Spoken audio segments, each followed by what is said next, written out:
This is your sign to get started on your book because those ideas that are in your head, they're not going to magically appear on the page. Welcome back to Writing a Book for Dummies, where I try to write a book for the very first time. You guys have flooded me with such amazing ideas. I am literally in awe with how creative you guys are. Okay, so let's refresh what we came up with last episode. Okay, so we established that our FMC is from a colony, one of 5, that was established on a different planet after Earth's demise. That colony has a ship that takes prisoners up to space to execute them.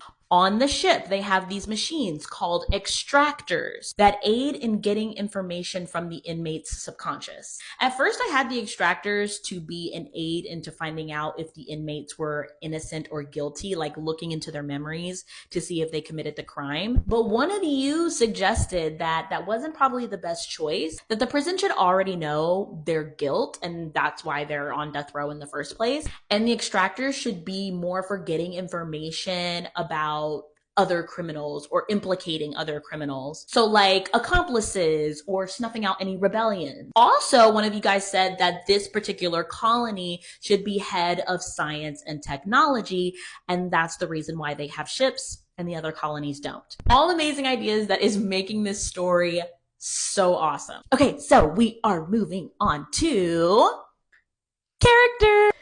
So excited to finally talk about characters. So obvi, we have a female main character who we are following. I have already thought of a name. We are going to call her Rain. And Rain's antagonist is obviously going to be the warden of the prison. And we are calling him Atticus. Okay, so boom. So we have our 2 main characters, also our enemies to lovers, Rain and Atticus. And how I want it set up is I want it to be inmates versus government, or basically authority of the prison. So on the inmate side, I really want to go to found family, but I do want Rain to not necessarily be alone when she wakes up in the prison. So it would be interesting if, I know this is tropey, but if she found somebody in there who is like a childhood friend or something like that. I don't want to do a love triangle between this. It's going to be a male. I don't want it to be a love triangle between like childhood friend and Atticus. I don't want to do that. But I do think that Rain should have somebody in the prison that who she knows already. Just put childhood friend because I really can't think of a name right now.